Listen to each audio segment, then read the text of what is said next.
everyone! So I am here today with a different sort of video. I'm going to be doing a planner supply haul. So I was recently bitten by the planner decorating bug. I just went out and I bought all of these different planner supplies and I've started decorating my own planner. I think this year is just going to be experimenting with all of my new supplies, and this is going to be a haul video showing you what I purchased over the last little while. The first things I'm going to show you are all pens, and I read a whole bunch of pen reviews and looked into all the best pens to use for your planner. I normally like to use ballpoint pens because I don't like any smudging or bleed through or show through. So I don't typically use felt tip or gel pens, but I know one of my friends and the planner community loves felt tip pens. So I went ahead and picked up a whole bunch and I'm gonna try using them, probably not for day-to-day planning, but for decorating and things like that. So I read a really good blog post talking about all the different felt tip pens and the degree of bleed through and show through, and I decided on two different brands.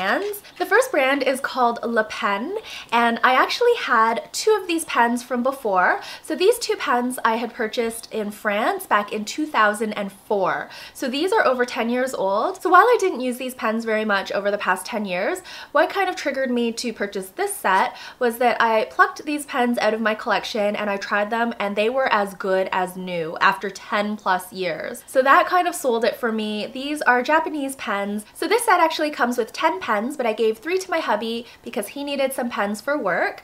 So he took a green one, which is a double of the one I already have, and he also took a blue and a black because there were 2 of each of those colors in this set. The points on these are like super fine, and yeah, it just makes my writing look a lot nicer than with ballpoint. Next up, I picked up this set of pens from Sakura of America, and these are the Pigma Microns. These are in the 05, which is 0.45 millimeters. So these are actually artist pens. Typically artists use the different thicknesses of the black pens for line drawings and like other kind of pen drawings, and I saw a really good review showing the different thicknesses, which I will link down below. Of course, I wanted these pens for my planner because I don't really draw, so I picked up the set that has all different colors, and I haven't opened this yet, but I'm eager to try them out. The blog post that I read said that these two sets of pens don't actually bleed through or show through, but I found with my Filofax paper, because it's so thin, they do show through. So that bothers me a bit, which is why I'm still using ballpoint for my day-to-day entries, but I use these for my to-do lists and for my task lists. Next up, I picked up some white jelly roll pens. These are gel pens and they're supposed to be like the best white gel pen out there. They're also by Sakura and I've already used one of them once. This is a 3-pack. The white was really clean and crisp, and I liked that the pen didn't pick up any of the stamp ink because I actually wrote over stamp ink when I was doing I think it was like a shopping list. I picked up these slick writers from American Crafts, and these are basically write on anything type pens. So if you use a lot of washi tape in your planners, these will basically write over them without smudging. Finally, I just got these the other day. I was waiting for these to come in so I could do this haul video. These are highlighters, but they are basically highlighters that are not like the bright in-your-face fluorescent highlighters. These are pastel based. They're a lighter type ink. And these came to me all the way from Japan, from Fukuoka, where we watched the sumo tournament. So what started my planner obsession was Love for Creativity's video, and she in particular was using the Studio L2E stamps, and I fell in love with them. I just thought they were so cute. I love the font on them and everything like that. So I picked up 4 sets of stamps and I am loving them so far. They make decorating my planner so much fun. So these are the sets I picked up.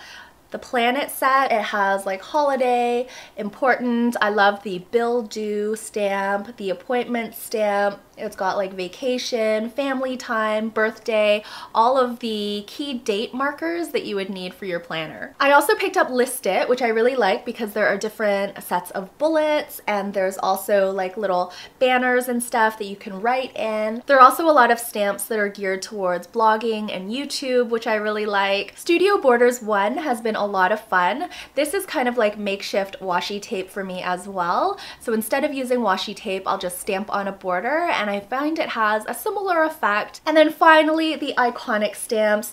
This set I haven't used as much. I've used a few of the little icons, but what I really wanted from this set was the water bottle, because I've been trying to track my water intake on a daily basis, and this little water bottle that you can fill in as you drink your cups of water has been really handy. From Michaels, I just picked up this set of letters and numbers, and I haven't actually used this yet, but I thought it might come in handy because it's got the lowercase letters, it's got the uppercase letters, and it also has these numbers and an ampersand. Now, I've never used these clear stamps before. This was very new to me. So I read and I saw that you actually need clear acrylic stamping blocks in order to use the clear stamps. So I bought this set of 4 from Michaels, and at first I thought it was overkill, but the price was better than buying individual stamp blocks. And they also didn't have this little one separately, which is the one that I really wanted. So I decided to buy the whole set, and I'm actually glad I did, because I've actually used the little one, the larger one, and also this big long one as well for the borders. These stamp blocks also have like a grid system on them, so you can line up your stamps and make sure everything's straight, and it's so easy to stamp with these. Of course, I needed some stamp pads, so here are the ones that I picked up. I picked up these 2 sets of stamp pads from a company called Tsukinoko, and basically these are the dewdrop stamps, so they're shaped like dewdrops, and they are the memento line. They're not like super opaque. They kind of have faded look to them. So this set here is primarily blues, but there is like a darker purple color that looks almost like a dark charcoal, and then this one here is a light gray, which I love to do my little check boxes. I forgot I had this set. This set is primarily green, and I can't wait to use this now that I found it for this haul video. I just picked up 2 more stamp pads this weekend. This one is a shade that I probably already have, but I just fell in love with it, so I couldn't leave it behind. It was the last one in the store, and it was also on sale. So this is by Colorbox, and it is in the shade Ice. So this is basically a light blue gray, and then this one here is chiffon white, which is a pale pink. So we're getting to the end. These are just miscellaneous supplies that I picked up that I thought I would need. I picked up a whole bunch of binder rings. I bought a set of 100 because it was relatively cheap on Amazon, and I love binder rings. When I was in school, I used these a lot for studying. So I would basically take out pages. If they didn't already have holes punched in them, I would punch holes in them, and I would just put a binder ring around my set of pages so I could take a smaller set of notes with me to study on the subway or in transit or while I was waiting for someone. So I use a ringed planner, very similar to a Filofax, and I figured after I'm done with a year, because I do keep my planner pages, I could just put a ring around them to hold them together and just store them away somewhere. I wanted something that was easy to store without being bulky because I am trying to declutter, so I figured these would come in really handy. I picked up some adhesive, and I'm not even sure what I'm going to be doing with these, but this is basically scrapbooking adhesive, so you put it on the page similar to like the whiteout that you have in strip form. I picked up this paper cutter. So when I used to scrapbook a lot, I used a long ruler with an X-Acto blade and a cutting mat. So I like that a lot. It was fine for the purposes of scrapbooking. I figured maybe I would try this in case I want to make my own planner pages, because sometimes when I was scrapbooking, the ruler would slip and my cut wouldn't be perfect. And perfection isn't a big deal when you're scrapbooking, but when you're doing planner pages and you want everything to be smooth and lined up, I thought this would come in handy for that. The last thing I bought is a laminator. So I've been wanting a laminator for a very long time. I used to have those card size laminating sheets, and what you would basically do is put like a card or a photo inside and you would iron over it, but there was a lot of discoloration, and I don't really have a very hot iron anymore because I have a steam iron. So I figured this would come in really handy. This was surprisingly inexpensive. This was only around $30–$35.